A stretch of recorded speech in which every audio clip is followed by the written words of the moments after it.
И по речиси една година мостот Беласица не е пуштен целосно во употреба за сообраќај.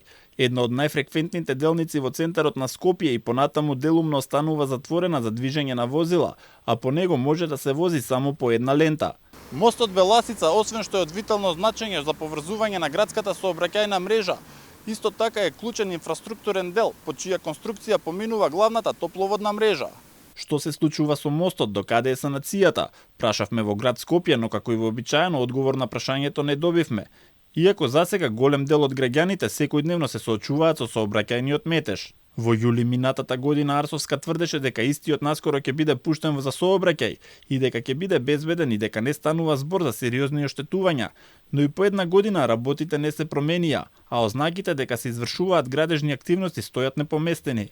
Не се знае точно ниту кога ЕСМ ќе ги заврши работите со новиот топловод кој исто така беше оштетен во пожарот, а е значаен за парното. Последното нивно соопштение за јавноста беше дека тие си ја завршиле работата. Нашиот дел од работата во делот на санацијата е завршена. Чекаме да дозволи град Скопје да го монтираме цевководот. За сообраќајот е одговорна градската администрација. Инаку мостот беше оштетен во пожар минатата година уште во мај. Прво беше целосно затворен за сообраќај и за пешаци, за по неколку месеци делумно да биде пуштен. Во јавноста останаа неразјаснети многу дилеми и нејасно е зошто доколку стануваше збор само за козметичка санација, таа не завршува ниту по една година. Дел од експертите предупредија дека испитувањата на мостот по пожарот не беа детални и доволни.